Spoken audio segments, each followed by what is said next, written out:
Captain Maria Chen stared at the console in front of her. Red lights blinked everywhere. The navigation system showed nothing but static. Her ship, the Endeavor's Dream, had just finished an experimental faster-than-light jump. Something had gone very wrong. "Where are we?" she asked her navigation officer. Lieutenant Park shook his head. "I have no idea, Captain. The star charts don't match anything in our database. We're completely lost." Through the main viewport, Maria saw something that made her stomach drop. Massive structures floated in space around them. They were bigger than anything humans had ever built. Some looked like rings circling entire planets. Others were stations the size of moons. Ships moved between them like insects around a hive. "We're not alone out here," said Tactical Officer Hayes, his voice tight with worry. "I can see that," Maria replied. She kept her voice calm even though her heart was racing. "How many ships do you count?" "Hundreds, Captain. Maybe thousands. And they're all moving toward us." Maria had been a space captain for 15 years. She had handled pirates, equipment failures, and once even a solar flare. But this was different. This was first contact with an alien civilization, and from the looks of it, they were not happy about uninvited guests. "Power down all weapons," she ordered. "Send a universal peace signal on all frequencies. Let them know we're not here to fight." The crew worked quickly. Within seconds, their small exploration vessel went dark except for life support and communications. It was the universal sign of surrender and peaceful intentions. The alien ships surrounded them. Maria counted at least 50 within visual range. They were sleek and dangerous looking, with designs that seemed both organic and mechanical. They made the Endeavor's Dream look like a toy boat in an ocean of warships. A signal came through. The computer struggled to translate, but eventually text appeared on the screen. "You have violated the borders of the Arconian Galactic Empire. Power down your cloaking technology and prepare to be boarded. Any resistance will result in immediate destruction." Maria frowned. "Cloaking technology? We don't have cloaking technology." She looked at her engineer. "Murphy, do we have cloaking technology?"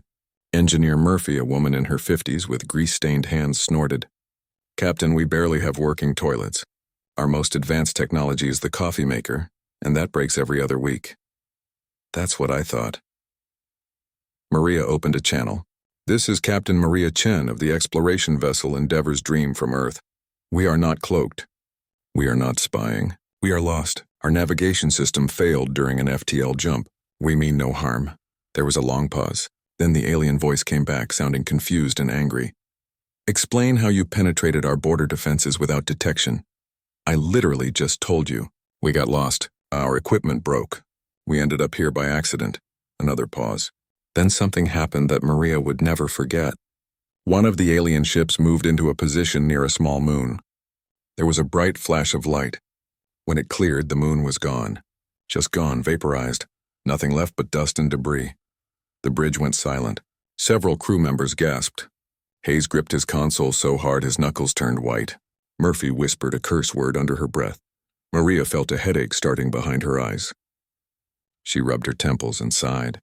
Of course. Of course, their first contact with aliens would be with the ones who blow up moons to make a point. Was that really necessary? She asked, opening the channel again. That was a perfectly good moon. We said we weren't hostile. The alien voice sounded surprised. You witnessed our power. You will surrender immediately. We already surrendered, Maria said, trying to keep the frustration out of her voice. We powered down our weapons before you even got here. What part of "we're lost" is confusing to you? She could hear Murphy muttering behind her. First aliens we meet, and they're the dramatic type. Just our luck. Hayes leaned over. Captain, with all due respect, maybe we shouldn't antagonize the aliens who just blew up a moon. Maria knew he was right, but she was tired. They had been on this mission for 6 months. The experimental FTL drive had been nothing but problems. The food synthesizer kept making everything taste like cardboard, and now they were surrounded by hostile aliens with a bad habit of destroying celestial bodies. Fine, she said. She opened the channel again. We surrender. We will cooperate. Please stop destroying things. The alien ships began moving closer. One massive vessel approached, easily 20 times the size of the Endeavor's Dream. A tractor beam locked onto the human ship and began pulling it toward a docking bay. Where are they taking us? Asked Park. Probably to ask us more questions, Maria replied. Everyone stay calm, be polite. Don't mention how unimpressive we found their moon-destroying trick. We didn't find it unimpressive, Hayes protested. Maria gave him a look. Hayes, humans split atoms to make bombs almost 200 years ago. We've been capable of destroying celestial bodies for longer than some people on this ship have been alive. We just usually don't because it's wasteful and rude. Murphy nodded. Plus, what did that moon ever do to them? It was just floating there, minding its own business. The ship shuddered as it entered the alien docking bay. Maria stood and straightened her uniform. 200 crew members were counting on her to get them home safely. She had talked her way out of difficult situations before. Surely she could explain to these aliens that humanity had just made an honest mistake. How hard could it be? As the airlock began to cycle, Maria took a deep breath. Humanity's first contact with an alien civilization was about to begin. She just hoped the aliens were more reasonable than their moon-destroying demonstration suggested. The door opened. Standing on the other side were creatures that looked like mantises made of crystal, towering over 8 feet tall. Their leader stepped forward, and when it spoke, its voice was cold and sharp.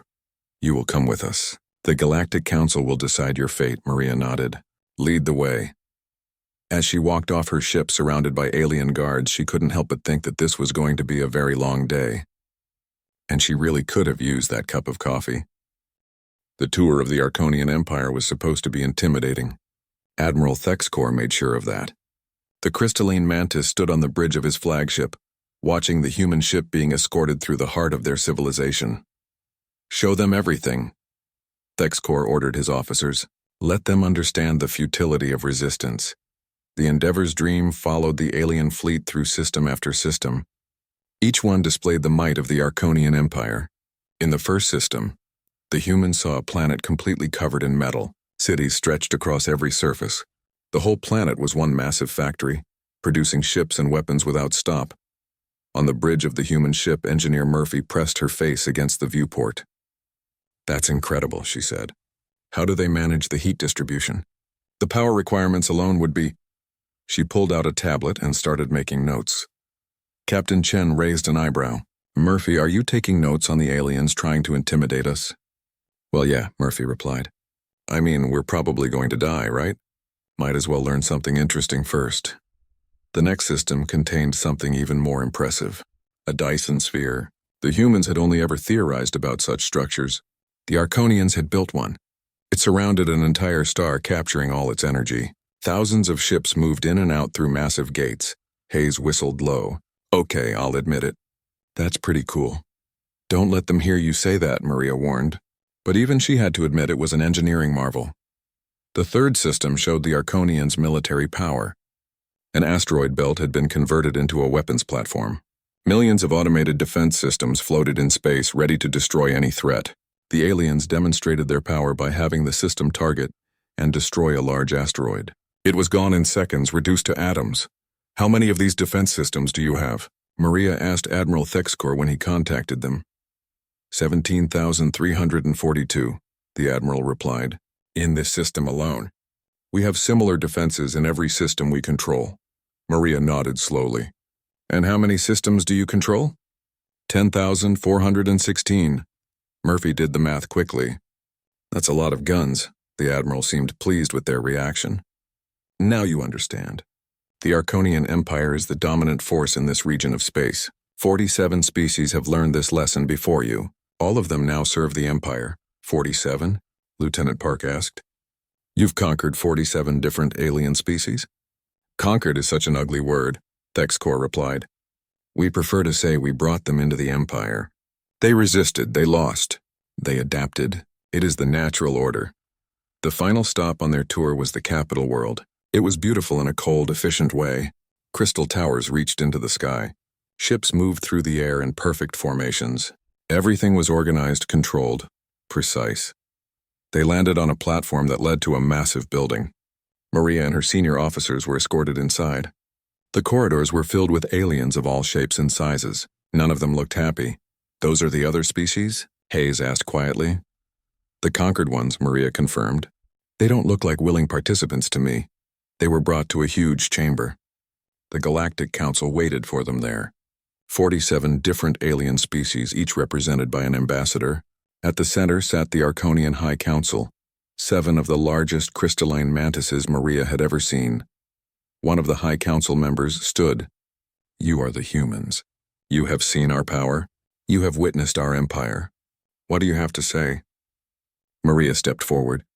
She looked around the room at all the different aliens. Some looked afraid. Some looked resigned. All of them looked defeated. I have a question, Maria said. Did you do this whole tour for all of them too? The factory planet, the Dyson sphere, the asteroid guns? Is this your standard intimidation package? There was a moment of silence.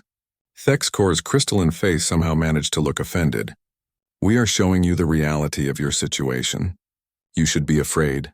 Should I, though? Maria asked. I mean, don't get me wrong. It's impressive. You've built some really cool stuff.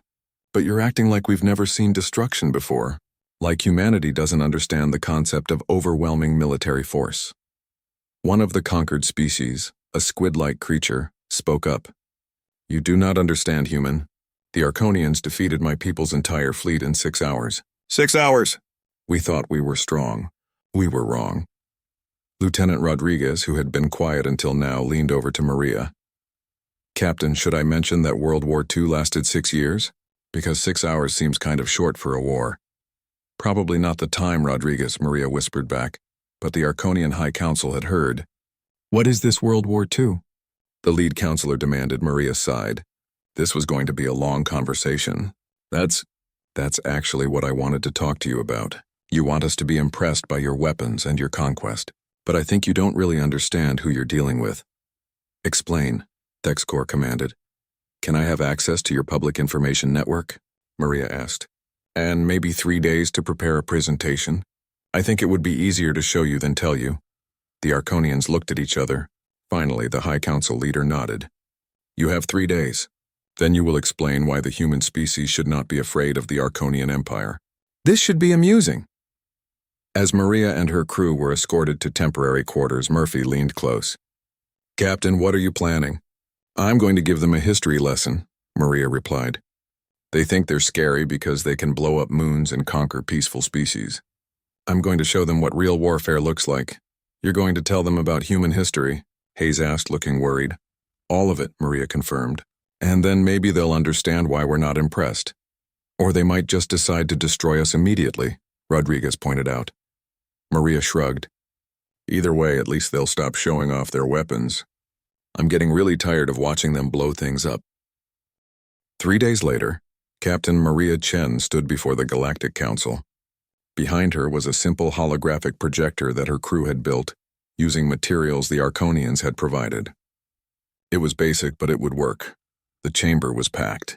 Word had spread about the human who claimed she could explain why her species was not afraid of the mighty Arconian Empire.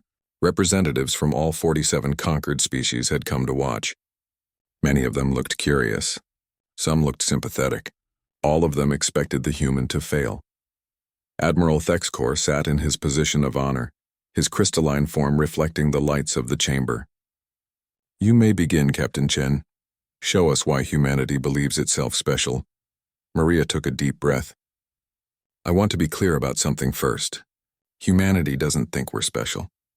We actually think we're pretty average. That's kind of the point I'm trying to make. She activated the projector. An image of Earth appeared, floating in space. It looked small, fragile, blue and green and beautiful. This is Earth, our home. One planet. No Dyson spheres. No planet-sized factories. No asteroid defense grids. Just one world, where about 12 billion humans live. The council members looked at each other. One planet, that was all? Now I'm going to show you our history. Not the nice parts. Not the parts about art and music and science. I'm going to show you the other stuff. The stuff we're not proud of. The stuff that explains why your moon-destroying demonstration didn't impress us. The image changed. It showed ancient humans with primitive weapons fighting each other. Then it shifted forward in time. Armies with swords and spears. Castles under siege. Cities burning. Humans have been fighting each other for as long as we've existed, Maria explained. We fought over land, over resources, over ideas, over religion. We fought because someone insulted someone else. We fought because we were bored. We fought for good reasons and terrible reasons, and sometimes for no reason at all. The images kept changing. Medieval warfare, the Mongol conquests, the Crusades, Napoleon's armies. Each image showed larger battles, more destruction, more death. These are just the famous wars, Maria continued. There were thousands of smaller ones. Millions of people died in conflicts that history barely remembers. One of the council members, a large reptilian creature, spoke up. All species have conflict in their primitive stages. This is not unusual. You're right, Maria agreed. But here's where it gets interesting. The image changed again. Now it showed World War I, trenches filled with soldiers, chemical weapons turning battlefields into nightmares, millions of men dying in mud and blood. This is what we call World War I, Maria said quietly. It lasted 4 years. Approximately 20 million people died. We invented new ways to kill each other: poison gas, machine guns, artillery that could destroy entire towns. And when it was over, we said never again. The chamber was silent now. 20 million dead? In one war? But we didn't learn, Maria continued. The image shifted to World War II. Bombs falling on cities, tanks crushing through villages. And then the image showed something that made several council members gasp. A mushroom cloud rising over a city. That's a nuclear weapon, Maria explained. We split the atom, discovered the fundamental forces that hold matter together. And our first thought was, how can we weaponize this? That one bomb destroyed an entire city in seconds. We used 2 of them. Then we built thousands more. Engineer Murphy had helped prepare the presentation. Now she stepped forward. Those weapons you saw the Arconians use to destroy that moon? We've had similar technology for almost 200 years. We just usually don't use it. Not because we can't, because we learned that destroying things is easy. Building things is hard, the images continued. The Cold War, where 2 human nations pointed enough nuclear weapons at each other to destroy the planet dozens of times over. Regional conflicts, civil wars, terrorism, cyber warfare, biological weapons, chemical weapons. This is all on one planet, Maria emphasized. We did this to ourselves. And World War II? That lasted 6 years. 6 years of continuous warfare across multiple continents. Approximately 70 to 85 million people died. The squid-like ambassador who had mentioned his 6-hour defeat looked stunned. 85 million? In a single war? Give or take, Maria replied. The records weren't perfect.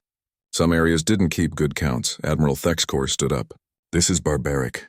Your species is violent and dangerous. Was, Maria corrected. Was violent. That's the whole point. We were incredibly violent. We killed each other with enthusiasm and creativity for thousands of years. And then something changed. The images shifted again. This time they showed Earth from space, but different. Peaceful. Space stations in orbit. Ships traveling to Mars and beyond. Cities that were clean and green.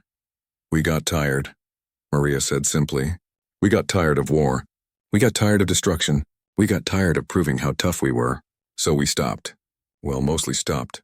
We still have conflicts, but nothing like before. We haven't had a major planetary war in almost 100 years. She turned to face the council directly. You wanted to impress us with your weapons. You wanted us to be afraid because you can destroy moons and conquer peaceful species. But we've been there. We've done that. To ourselves. And you know what we learned? The chamber was completely silent. Destroying things doesn't make you strong. It makes you destructive. Anyone can break something. It takes real strength to build, to create, to make peace instead of war. Maria gestured to the conquered species around the chamber. You defeated 47 species. How long did most of these wars last? Thexkor seemed confused by the question. The average conquest takes between 2 and 8 of your hours. Hours, Maria repeated. You fight wars that last hours, against species that probably didn't have much military experience, and you think that makes you powerful. Humanity fought wars that lasted years, decades.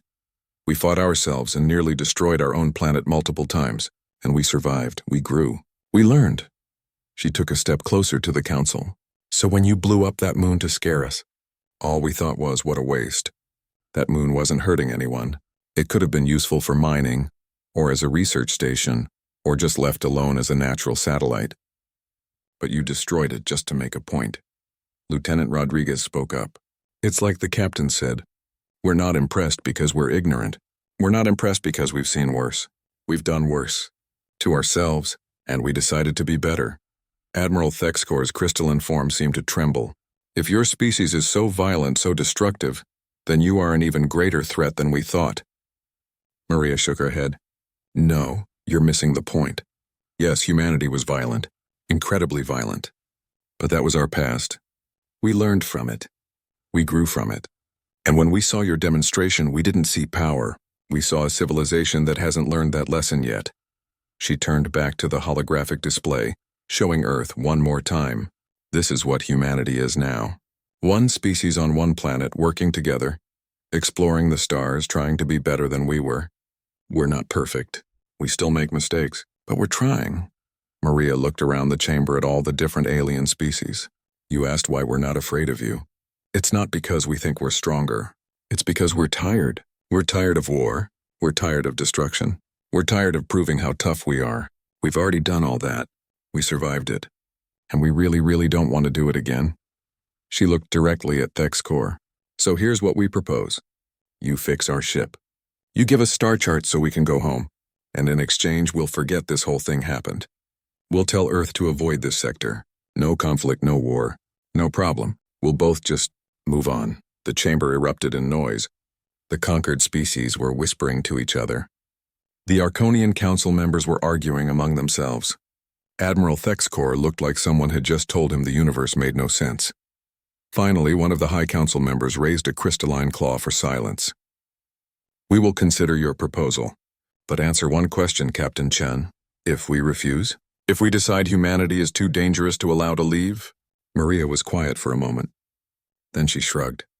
Then you'll have made a choice, and you'll have to live with the consequences. But I really hope you don't.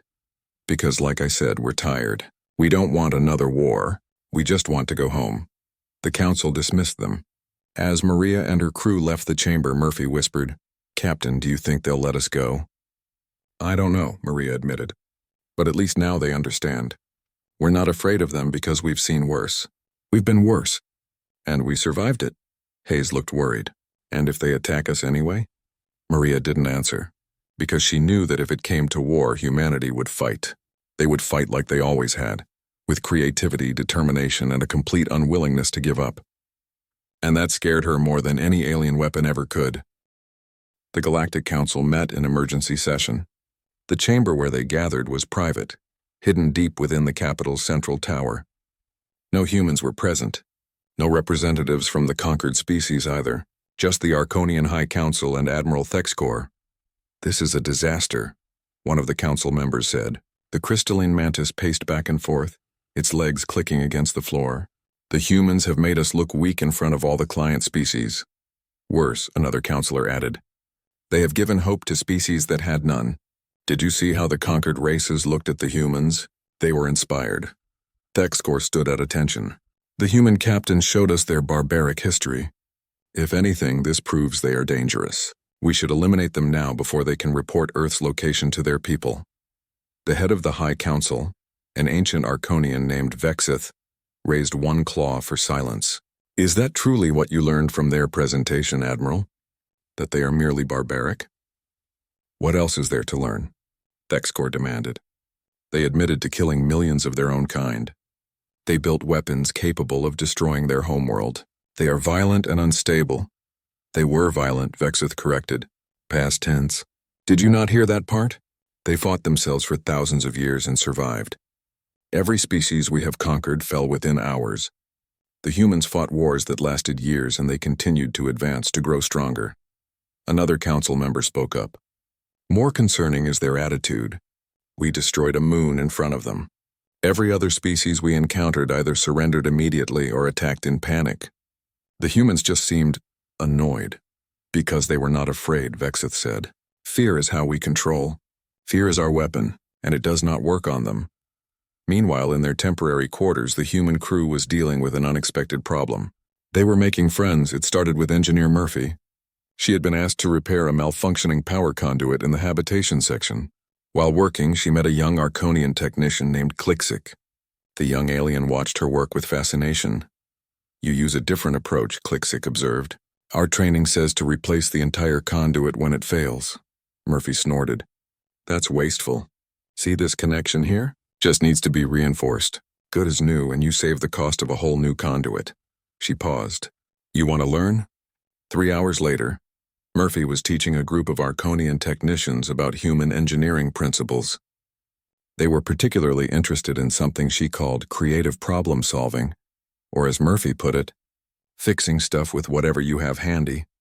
So when your ship lost navigation, one technician asked, "What did you do?" "Well, I jury-rigged the communication array to work as a basic sensor," Murphy explained. "It wasn't pretty, but it got us enough data to realize we were completely lost."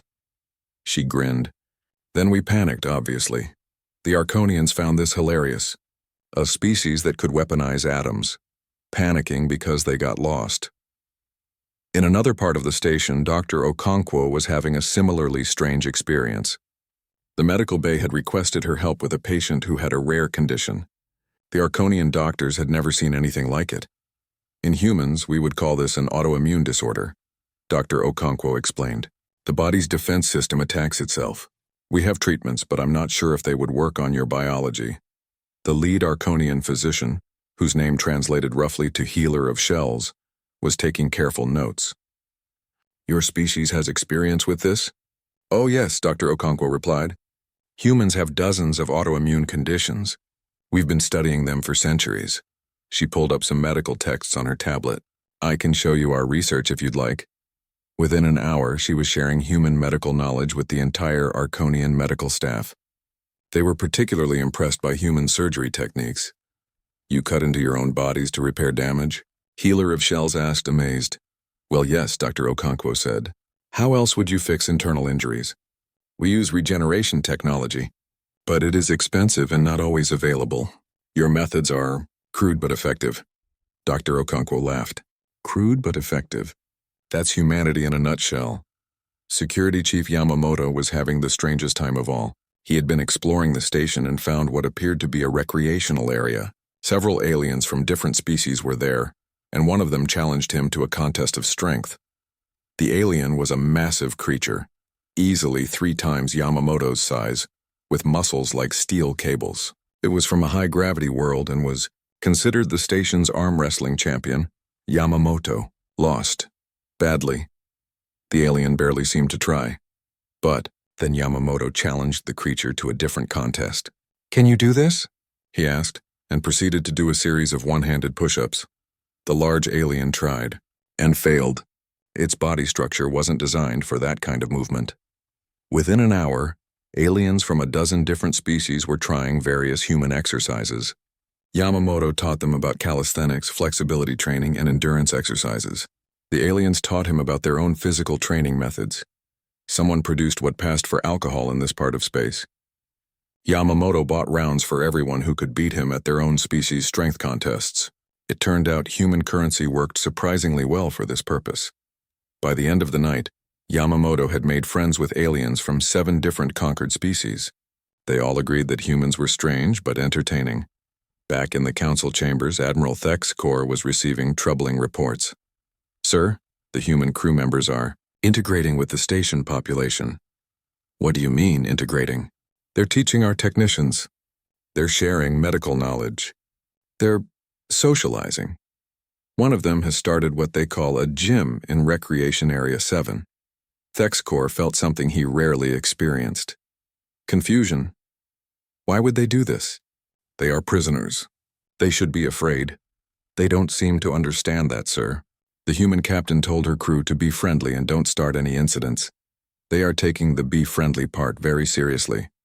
The admiral pulled up security footage. He watched Engineer Murphy laughing with Arconian technicians, Dr. Okonkwo comparing notes with Healer of Shells, Security Chief Yamamoto arm wrestling various aliens and buying them drinks whether he won or lost. "This is not normal behavior for a conquered species," Thek's corps muttered. In the High Council chambers, Vexith was watching the same footage. The old Arconian was silent for a long time. Finally, he spoke to the other council members. "I have made a decision. We will not destroy the humans, but they are a threat," one counselor protested. "Perhaps," Vexith replied, "or perhaps they are something we have never encountered before. A species that survived their own worst impulses and emerged stronger. A species that does not fear our power because they have already faced something worse, themselves." He gestured to the screen showing the humans interacting with other species. "Look at them. They are not warriors preparing for battle. They are not diplomats trying to manipulate us. They are simply people, being friendly." sharing knowledge, making connections. This could be a strategy, another counselor suggested, a way to undermine our authority. If it is a strategy, it is the strangest one I have ever seen, Vexith replied. I think it is simply who they are. They showed us their violent history not to threaten us, but to explain why our threats do not work on them. They have grown beyond that.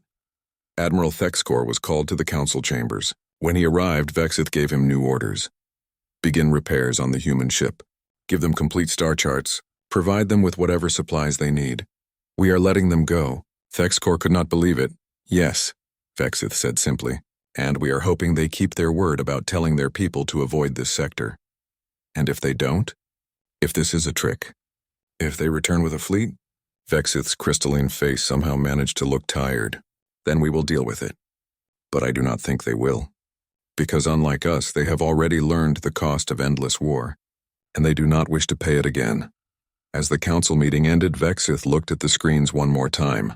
Engineer Murphy was teaching a group of aliens how to make something called coffee. They looked confused but interested. Besides, Vexith said quietly, I am curious what this coffee is. Perhaps we should learn from them while we can. Captain Maria Chen woke to an unexpected message. The Arconians were not only agreeing to her proposal, but had already begun repairs on the Endeavor's Dream. Engineer Murphy was needed immediately to supervise the work. They're actually doing it, Hayes said, looking at the notification. They're letting us go. Don't sound so surprised, Maria replied. Sometimes being reasonable actually works. In my experience, powerful empires don't usually respond well to reason. Maria pulled on her uniform. Maybe they're smarter than we thought. Down in the repair bay, Murphy was having the time of her life. The Arconian repair crews had technology far beyond anything humans used. But they were interested in her ideas anyway. See, instead of replacing the whole FTL drive assembly, we can upgrade specific components, Murphy explained. It's more efficient and cheaper. Plus, you learn more about how the system works when you fix it yourself instead of just swapping out parts. The Arconian chief engineer, whose name Murphy couldn't pronounce, tilted his crystalline head. This philosophy is common among humans. Oh yeah. We have a saying, if it ain't broke, don't fix it. And if it is broke, figure out why before you replace it. Interesting. We have a saying too, if it is broken, replace it. Your way is more complicated, Murphy grinned. Complicated keeps you sharp. Besides, when you're out in deep space and something breaks, you can't just order a replacement. You have to make do with what you have. The repairs went faster than expected. The Arconians were efficient, and Murphy's improvisation solved several problems that their standard procedures couldn't handle. By the end of the second day, the Endeavor's Dream was in better shape than when it left Earth. While the repairs continued, Ambassador Quilks requested a private meeting with Captain Chen. The small feline alien looked nervous as she entered the human captain's quarters. Captain Chen, I wanted to thank you, Quilks said softly. Thank me? For what? For showing us that resistance is possible. Not through weapons, but through dignity. You stood before the council and refused to be intimidated. You showed them something I think many of us forgot. Strength is not just about who has the bigger guns. Maria studied the small ambassador. How long ago were your people conquered? 12 years. We were a peaceful species. Artists, philosophers, explorers. When the Arconians came, we had no military to speak of. They overwhelmed us in 3 hours. I'm sorry. Don't be. We survived. We adapted. But we forgot who we were. Watching you reminded us. You have technology that could destroy worlds, yet you choose not to. You have a history of violence, yet you pursue peace. That takes strength we lost. Maria felt uncomfortable with the praise. We're just trying to get home, Ambassador. I'm not trying to start a revolution. Quilks's whiskers twitched in what might have been a smile. Sometimes revolutions start without anyone trying. The Arconians are already changing. The High Council has created a new position, potential species relations. They have asked me to lead it. Instead of preparing for conquest, we will prepare for contact, for communication, for understanding. That's good, Maria said. That's progress. It is because of you, because you showed them a different way. After Quilks left, Maria sat alone in her quarters. She thought about Earth, about humanity's long and bloody history. They had been lucky, really. Lucky to survive their own worst impulses. Lucky to have the chance to grow, to change, to become better. On the 4th day, Admiral Thexkor personally inspected the Endeavor's dream. He walked through the ship with Captain Chen, his crystalline form reflecting oddly in the human-designed corridors. "Your vessel is ready," he said. "We have repaired all damage. We have upgraded your FTL drive with compatible technology. It should be more reliable now." "Thank you, Admiral." Thexkor stopped walking. "I do not understand you, Captain Chen. The High Council has decided to accept your proposal. You will be free to leave. But I must know, why did you not lie? Why show us your violent history? You could have claimed humanity was peaceful. We might have believed you." Maria thought about her answer carefully. "Because lies have a way of catching up with you. And because I wanted you to understand. We're not peaceful because we don't know how to fight. We're peaceful because we do. We know exactly what war costs. And we decided the price was too high. What if we had decided to destroy you after learning the truth? Then you would have," Maria said simply. "But at least you would have known who we really were. I'm tired of pretending, Admiral. Humanity spent centuries pretending to be better than we were, lying to ourselves about our nature. It never helped. The truth is harder, but it's the only thing that actually works." Thexkor was silent for a long moment. "You are a strange species. So we've been told." On the final day, the entire crew of the Endeavor's dream prepared to depart.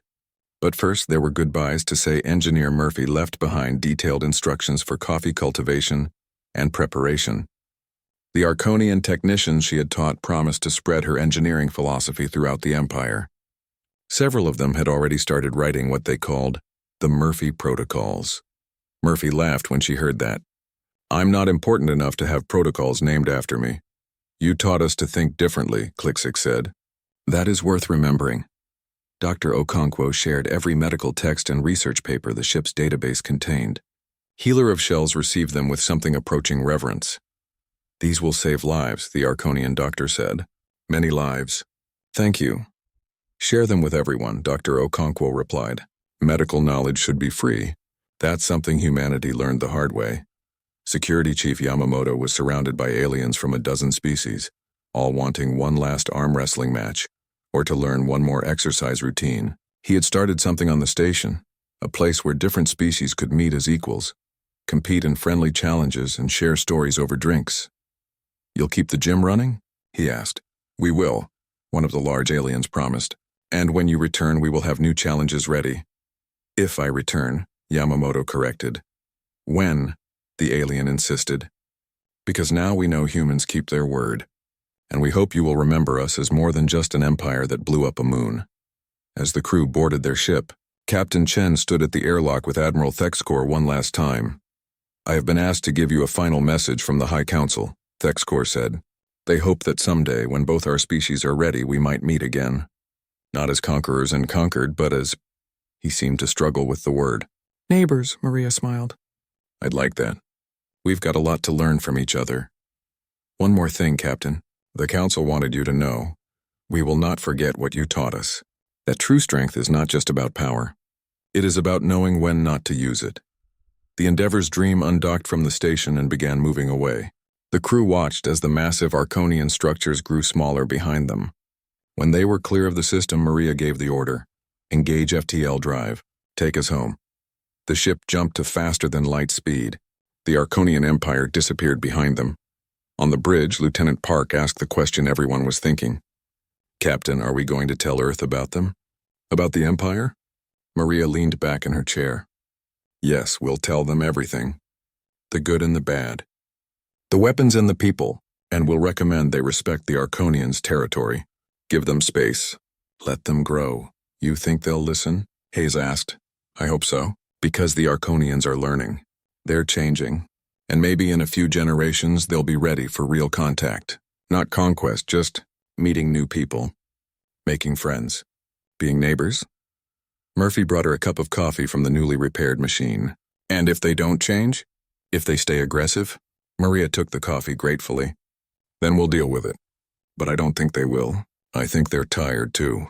Tired of conquest. Tired of fear. Tired of proving how strong they are." She sipped the coffee and smiled. They just needed someone to show them it was okay to stop. The journey back to Earth would take 3 months. But for the first time since the experimental jump, the crew felt relaxed. They had survived first contact. They had made an impossible situation work, and they had done it without firing a single shot. 6 months later, Captain Chen delivered her report to the UN Space Council. She told them everything about the Arconian Empire, the weapons, the conquered species, the power displays, and the unexpected ending. They let us go, she concluded. They could have destroyed us. They probably should have, from their perspective, but they didn't. They listened. They learned, and they let us go. The council debated for weeks. Finally, they made their decision. The Arconian sector would be marked as occupied space. Human ships would be advised to navigate around it. No contact would be initiated. Not yet. Give them time, Chen had recommended. Let them process what happened. Let them continue changing. Maybe in 50 years or 100 we'll be ready to meet properly. As friends instead of potential enemies, the council agreed. They also did something unexpected. They created a new position in the Space Exploration Division, First Contact Specialist. The job was to study humanity's encounter with the Arconians and develop protocols for future meetings with alien species. They offered the position to Captain Chen. She accepted. In the Arconian Empire, changes were happening too. The High Council established new rules for encountering unknown species. No more demonstrations of power. No more immediate demands for surrender. Instead, they would attempt communication first, understanding second, and only if all else failed, force. It was a radical change. Many Arconians were uncomfortable with it, but Vexith had made his decision, and the old counselor had enough influence to make it stick. In the recreation area of the central station, aliens from 47 different species gathered each evening in what they now called Yamamoto's gym. They exercised together, competed in friendly contests and shared stories over drinks, and in every repair bay throughout the Empire, technicians were learning the Murphy Protocols, a new approach to problem-solving that emphasized understanding over replacement, creativity over procedure. On Earth, in her small apartment near the Space Council headquarters, Maria Chen looked up at the stars. Somewhere out there, the Arconian Empire continued on, an empire that had learned an important lesson from a lost human ship and its tired crew. Power was easy. Any species could build weapons and conquer others. True strength was harder. It meant knowing when not to use your power, when to listen instead of threaten, when to offer peace instead of war. Humanity had learned that lesson through centuries of conflict and millions of deaths. The Arconians had learned it from a single encounter with 200 confused humans who just wanted to go home. Maria smiled. It wasn't much, but it was a start. 2 species meeting by accident, choosing conversation over conflict, choosing to be neighbors instead of enemies.